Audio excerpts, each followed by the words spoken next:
country. If you're listening in the Volta region, this is Ho FM 92.5, Dagbon FM 102.5, is speaking the bulletin live in Tamale, Radio 1 92.1 in the Upper West region, Radio Power 96 in Spain. Around the world, join us on classfmonline.com.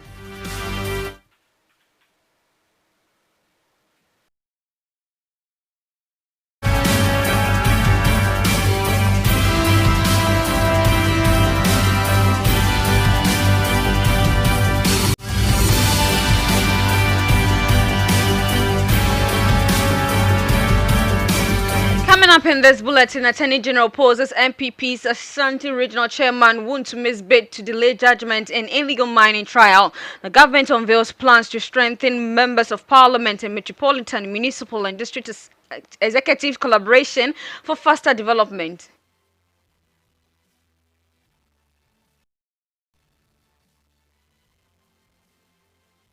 We'll also bring you more details on that story. We'll hear from the Minister for Local Government, who is pushing for community-led solution to end witchcraft stigma.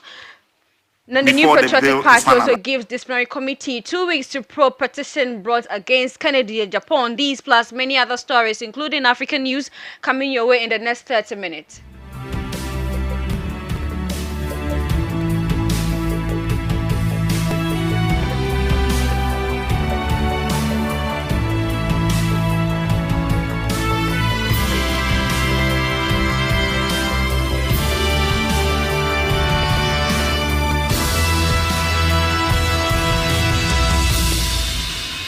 I am Elizabeth Aidoo. And I am Veronica Amadei. You're welcome to 12 Live Radio on Class 91.3 FM. Let's settle for the details of the news. The Office of the Attorney General has opposed an application seeking to postpone judgment in the trial of the Ashanti Regional Chairman of the New Patriotic Party, Bernard Ntwibosiako, known as Chairman Wuntumi, over alleged illegal mining activities in Samreboy.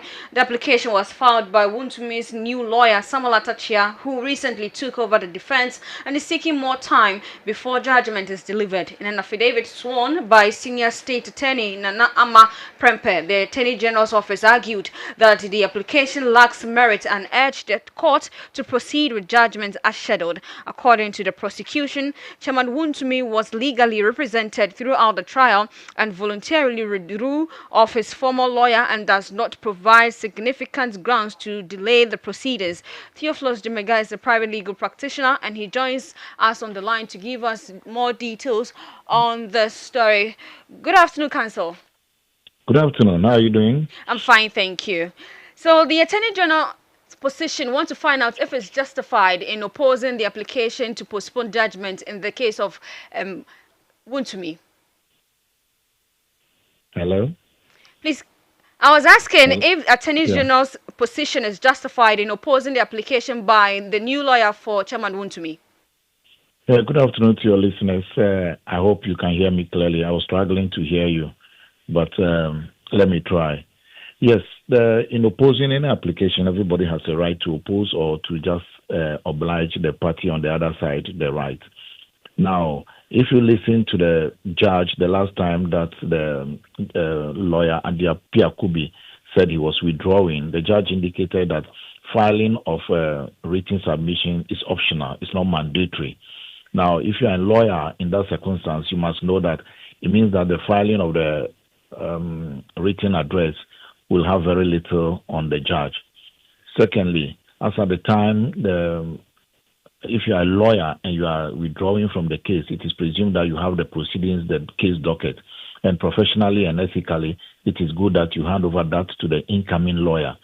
So one would have expected that even up until the time that the new lawyer is coming in, the old lawyer might have procured proceedings and be getting ready to write written address. If that has not happened, then that is to the detriment of the accused person. Secondly, Atachia has announced publicly, at least a week before filing notice, that he is a new lawyer in the case. So somebody will also say that if it is that urgent and you are diligent enough, you should have filed the process as a new lawyer and requesting all this a week, before that week, or a week prior to when you were filing it. So some of these things will come to play. So those are the grounds the Attorney General is coming in to oppose what I would call arresting judgment. So, let's come a bit into law. On what grounds would the court grant such application for the lawyer for Wuntumi? You see, trial has ended. We are only waiting for judgment or ruling.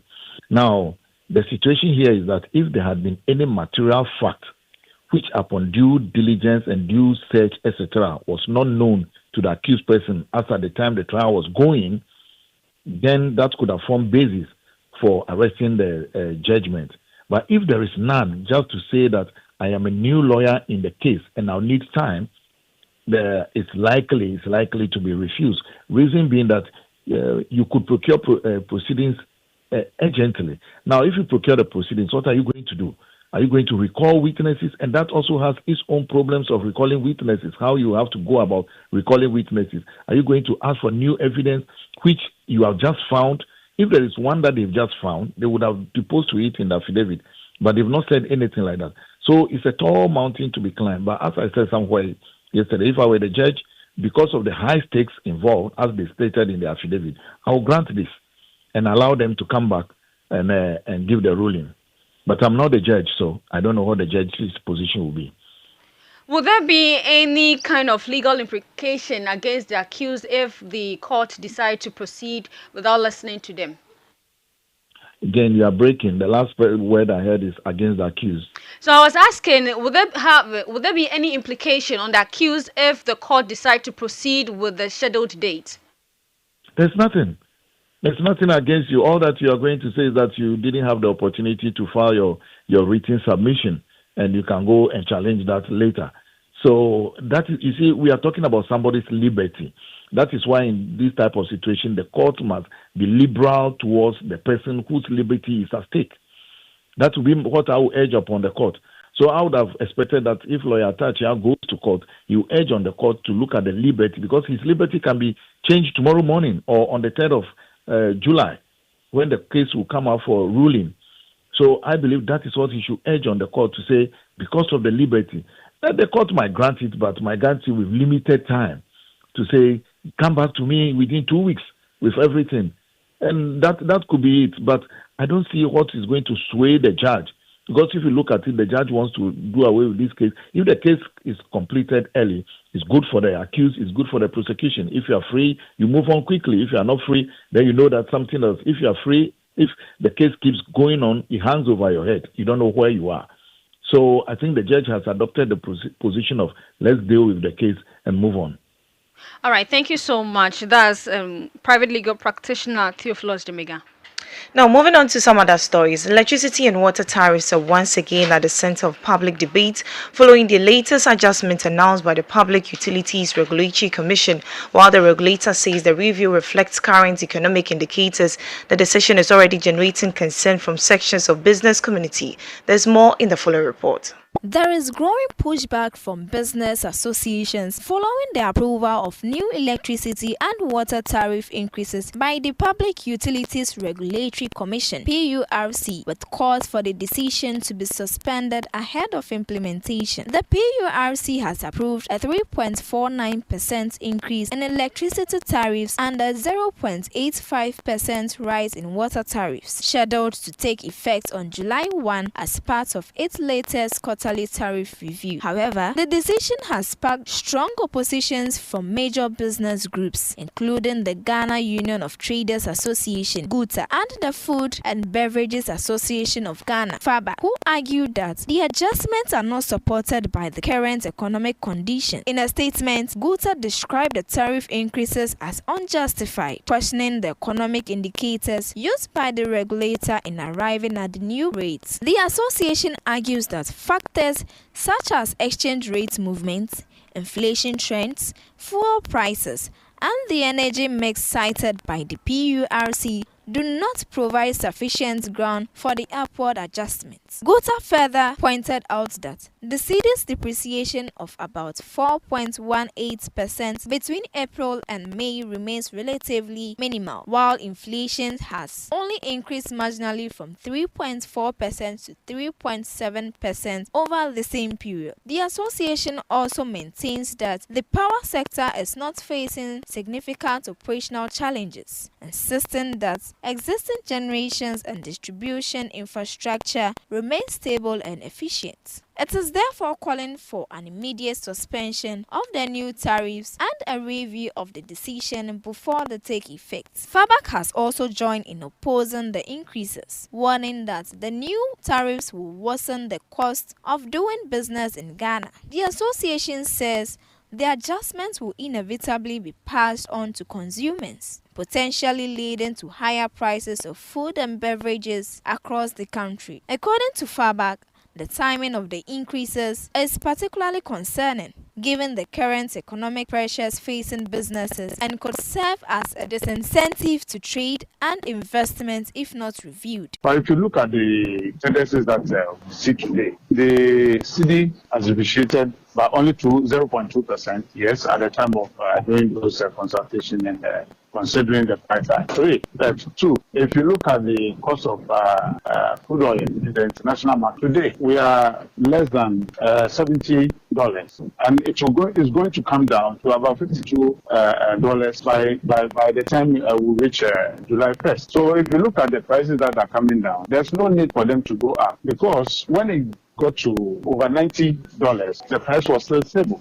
So we don't see why they have to come and tell us that we need to increase because of these two things that I've mentioned, the inflation and then the depreciation and then the inflation. Inflation are below 5%. So what is their basis? So it's like anytime the slight changes, they need to go up and then make the money that they want. But And that was a news desk report on the increase on the electricity and water tariffs. But let's go on the phone line and speak to the Executive Director of the Center for Environmental Management and Sustainable Energy, Benjamin Insia. Good afternoon, sir, and welcome to 12 Live.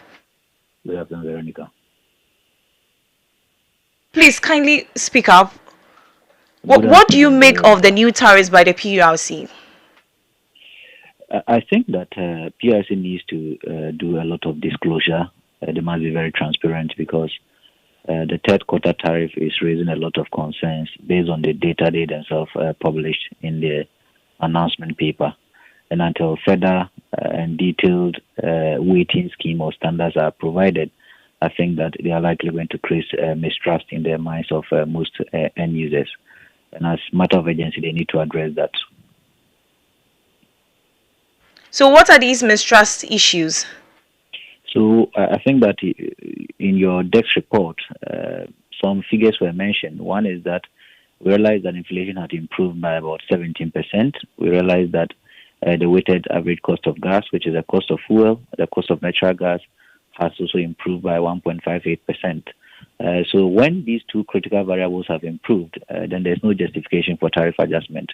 And PRC couldn't have based on only exchange rates, which is 0.2% depreciation, to adjust tariff upwards. That is why I say maybe they have a weighting scheme, and each of these variables, either macro or market-driven variable, has a weight. And until they publish this weight for the consumer to understand how a 0.3% depreciation will lead to a tariff increment of 3.49, it will always raise the issues of mistrust. The other part also has to do with inconsistency with respect to how the choice of data. Previously, especially in the year 2025, we observed that they were using projected data to set a tariff. However, in 2026, they are using historical data. Some explanations needs to be done. Some reasons given why we've changed from using projected to historical data must be done, so that it diffuses any misconception in the minds of any analyst who thinks that PRC just picks data to increase tariff in favor of utility providers. If that continues, it's likely going to lead to many end users also avoiding paying the bill, because at the end of the day, they will think that we are not in their favor, but rather in favor of utility providers, and that is bad on their part. According to the PRC, they are saying that the cedi depreciation is also a factor. Do you agree with that? I do agree with that, and that was explained in the announcement paper. But as I indicated, 0.2% depreciation shouldn't give us 3.49% increment in tariff, because other variables had improved. Inflation had improved 17%. Cost of fuel had also improved. So only a disclosure of detailed framework within which they use to set tariff would allay these fears or resolve these challenge most of us are having in terms of the third quarter of 2026 tariff being announced. So the minority in parliament is calling for a reduction in the utility bills. Do you agree with them? I don't agree or disagree. My issue is that if PURC wants us to buy into the announcement they've made, they need more disclosure. They need to disclose more data. They need to let us know their weighting scheme so that based on that, we may conclude that yes, they were right in increasing tariff. What impact will these increases have on business and consumers? So we all know that normally when we mention the inflation, we look at the weighted inflation, the average inflation. But within the classifications or the baskets used in calculating inflation, there's fuel, utility, housing, and then water. It's sometimes quite higher. So when you increase utility tariffs, it means that that aspect or that classification is likely going to increase. When it increases, it also means that the disposable income at the household level especially will reduce because the household will be paying more on utility. That means they reduce their savings and they may not be able to get other commodities based on their real income. To get other commodities or their real income will reduce. So I think that tariff increment, all the same, is likely going to lead to more household poverty. It's also likely going to lead to increased cost of production, and this cost of production will be passed on the price of the product, which is likely also going to lead to some form of inflation on other baskets or other classifications within the CPI framework. So I think that we should be very mindful of how we always want to adjust tariffs, using excuses that we pay some historical debt, but the data now proves that we don't pay historical debt. And the Minister of Finance mentioned that recently there are no recurrent debt. The only the historical debt available is $1.1 billion, which will be paid in 4-year installment. And if you are paying that 4-year installment, already we are paying about 2 Ghana cedis on the price of petrol to settle those debts. So continuous increment without measuring its impact on households and economy is likely going to affect this particular government. And I think PURC must be aware of that. Thank you so much, Mr. Benjamin Insia. We are grateful for your time. You heard Executive Director of the Center for Environmental Management and Sustainable Energy, Benjamin Insia. Then the Minister for Local Government, Chieftaincy and Religious Affairs and Member of Parliament for Banda, Ahmed Ibrahim, has outlined a comprehensive government strategy aimed at tackling witchcraft accusation and protecting vulnerable persons for stigma, violence and social exclusion. The Minister disclosed the measures on the floor of Parliament yesterday while responding to a question from the Member of Parliament for Kumewu, Ernest Yao Enim, regarding efforts being undertaken to secure the support of chiefs and community stakeholders in addressing the growing challenge of witchcraft accusation. Ahmed Ibrahim acknowledged the witchcraft accusation, saying this remains a serious social problem in parts of the country, often affecting women, children and the elderly, leading to discrimination, abuse and forced displacement. He noted that although the proposed private members' bill on witchcraft accusation sponsored by the Member of Parliament for Medina, Francis Xavier Sosu, is yet to be passed into law, the government is taking proactive steps to build public support and strengthen community engagement ahead of its anticipated enactment. According to the minister, the ministry has set a target this year to review existing sub-regional laws relating to witchcraft accusation to ensure that Ghana's legal framework aligns with international human rights standards. He explained that chiefs, traditional rulers and religious leaders are central to the success of the intervention because of their influence within local community. Let's take a listen to him. Mr. Speaker, the phenomenon of witchcraft accusations remains a pressing social challenge in our country, often resulting in stigma, violence, and exclusion of vulnerable groups, especially women, children, and the elderly. The accusations undermine the dignity of our citizens and threaten the peace of our communities. Mr. Speaker, the private members introduced by Honorable Francis Xavier Sosu, MP for Medina, seeks to criminalize such accusations, protect victims, and punish perpetrators. While the bill has been tabled, it has not yet been passed into law. In September 2025, the Human Rights Committee of Parliament assured the stakeholders that it will reintroduce the bill for passage and presidential assent. The Commission on Human Rights and Administrative Justice, SHRAG, and other civil society groups have also urged Parliament to expedite its passage, citing rising cases of violence linked to witchcraft accusations. Mr. Speaker, until the bill is enacted, Ghana lacks a comprehensive national law specifically criminalizing witchcraft accusations. Victims remain vulnerable to stigma, violence, and exclusion, particularly in rural areas. However, this presents a policy opportunity for the Ministry of Local Government, Chieftaincy, and Religious Affairs to rally chiefs, religious leaders, and grassroots support before the bill is finalized. Mr. Speaker, this year, the Ministry has set a target to review 2 existing laws on witchcraft enacted within the sub-region with the aim of aligning Ghana's legal framework with international human rights standards. We are also considering the adoption of the private members' bill on witchcraft accusations. Collaboration with the Ministry of Gender, Children and Social Protection remains essential to safeguard vulnerable population and ensure comprehensive protection mechanisms, including shelters for victims of witchcraft accusation, domestic violence, child trafficking, and child marriage. The minister also outlined new measures aimed at strengthening collaboration between members of parliament, metropolitan, municipal, and district chief executives to improve local governance and accelerate development. He was responding to a question from the Member of Parliament for Kwadaso, Professor Kingsley Nyako. Mr. Speaker, the ministry is also strengthening protocols that require MMDCEs to notify and brief honorable members of parliament on key planning, budgeting, and development committee meetings, so that constituency priorities are reflected in the medium-term development plans and local projects are jointly monitored and publicly accountable to the people. Furthermore, the ministry continues to facilitate joint engagement on strategic initiatives. A recent example is the National Orientation Session on the 24-hour economy model market for regional ministers and MMDCs, which provided guidance on implementation, stakeholder coordination, and financing arrangements.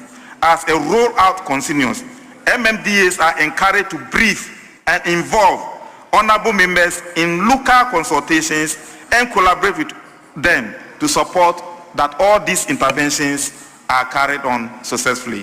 Thank you, Mr. Speaker. This question is very important. Yesterday was my 5th day of having an engagement with the MMDAs. And Mr. Speaker, the expose that I'm being confronted with call for serious intervention of members of parliament on the activities of the assemblies.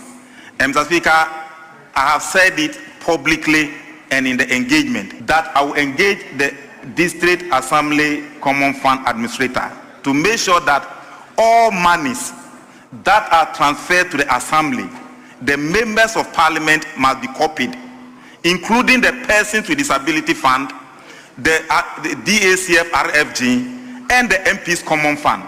Mr. Speaker, the Assembly members do not have capacity to do the proper oversight of the huge resources that we are giving to them.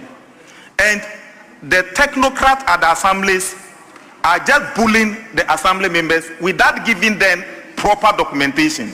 So, Mr. Speaker, we are not ready to shield anybody. So this calls for a serious engagement, but you know I always speak with evidence. Until I finish the engagement, compile the report, have meeting with leadership before that platform can be created. I don't want to be operating on hearsay. This is irrelevant and empirical evidence that will call for the areas that the MPs and the MMDCs will collaborate together to be able to solve. But we are not creating tests for ourselves. Our interest is to serve the people who elected us. They've elected us to be members of parliament. The DCs are appointed to represent the president. The assembly members are elected to do oversight there. But we are also ex-officio members in the assemblies. That is the system that we have, and we must work with it. That's the Minister for Local Government, Chieftaincy and Religious Affairs and Member of Parliament for Banda, Ahmed Ibrahim. Let's do some other stories from the New Patriotic Party, because the MPP has initiated disciplinary proceedings against former Assistant Central MP and former presidential aspirant Kennedy Ejapon following petitions filed against him over recent developments within the party. The party's National Council has tasked its National Disciplinary Committee, chaired by Kwesi Mwako Atta, to investigate the petitions and submit its report within 2 weeks. National Organizer Henry Nana Boachi says the council will consider the committee's findings before deciding on any sanctions. The decision follows recent comments by Kennedy Japan criticizing the party's leadership and clashes involving supporters outside Thursday's National Executive Committee meeting. The development has raised questions about party discipline, internal cohesion, and implications for the NPP going forward. Well, let's go on the phone line and speak to Trinibua Kudia, who is a political analyst. Good afternoon, sir, and welcome to 12 Live. Yeah, good afternoon, madam. Well, so what's your assessment of the NPP's decision to initiate disciplinary proceedings against Kennedy Japan? Okay, first of all, thank you for giving me the opportunity to share my opinion on current happenings in the NPP. First of all, I want to ask a question. What wrong has Kennedy Japan committed, or what anti-party conduct has Kennedy Japan committed recently? I want to know, because for me, looking at all that is going on, I can't see the anti-party conduct that Kennedy Japan has committed that is warranting them to refer his matter to the disciplinary committee, unless they know something that we don't know, or they know something that I don't know. Because seriously, I've been asking friends within the NPP party, I've been asking people what is currently Kennedy Japan's wrong, or what anti-party conduct has Kennedy Japan committed. I mean, they should be able to tell us. I don't know. Or probably you can also help me. Well, he made utterances against the party, which is deemed from the party. This is not right. Really? Then currently NPP is gagging people from speaking. Because what he said our party was in office for 8 years and we couldn't complete the Aferi military hospital. That is anti-party, that is speaking against the party. Is that what you are telling to tell me? He said our party was in office for 8 years. So criticizing this government, who is in government for barely 1.5 years, is wrong. And this is anti-party conduct. Jesus Christ. He said for 8 years. And he being the chairman of the Interior and Defense Committee, they had wanted to go there, but they were prevented from going there. So that is anti-party conduct for him to be referred to the disciplinary committee of the party. I don't get it. Then while the NPP is accusing the government of gagging free speech, they are also gagging people from speaking their mind. Because I don't see the anti-party conduct in this. So if Kennedy Japan had criticized the government of his inability to complete the Aferi military hospital in a year and a half, they'll be okay. But telling his own party people that we had 8 years, we couldn't complete that one, he warrants to be referred to the party disciplinary committee. Come on, what kind of governance structure are we running in Ghana like that? Mr. Chinua, this is so interesting. Extend the conversation to our 5 p.m. news 5:05. So we'll be engaging you more on this. So let's do some other stories. Thank you so much for your time. Now, are you ready to review your fortune? Review scratch for winners yet? To change your life for good, just dial *850*5# and win up to 1 million Ghana cedis or more in cash prizes instantly. It's easy, exciting, and regulated by the National Lottery Authority. Just dial *850*5# to play now on all network. Choose your station to play. Select stake amount for 5 cedis to 2,000 Ghana cedis. Choose your lucky card out of 5 option. Confirm gameplay and enter your Momo pin. Receive your game results and winnings instantly. It's easy, fun, and exciting. Get ready to scratch, win, and live your best life with Review Scratch for Win up to 1 million Ghana cedis up for grabs. Review Scratch for Win. Scratch keke. Nadisika Seiba. Electroland Ghana Limited is giving you weekly and monthly big rewards when you buy Samsung, TCL, Media, and NASCO electronics anywhere in Ghana and from any authorized dealer or reseller. Just buy your less smart TVs, split AC double door fridges, auto grill gas cookers, washing machines, sound towers, microwaves, blenders, mobile phones, and more from Samsung, TCL, Media, and NASCO, and dial *928*8888# # or go to register.electrolandraffles.com to enter our weekly and monthly draws. Electroland Ghana Limited, rewarding your patronage the big way. That's how we wrap up 12 Live right here on Class 91.3 FM. For more news and updates, do log on to classfmonline.com. The news team will be back on 5:05 with Kwame Ochi Jr. Do stay and enjoy the rest of our programs. I am Elizabeth Aidoo. And I am Veronica Amade. Have a good afternoon.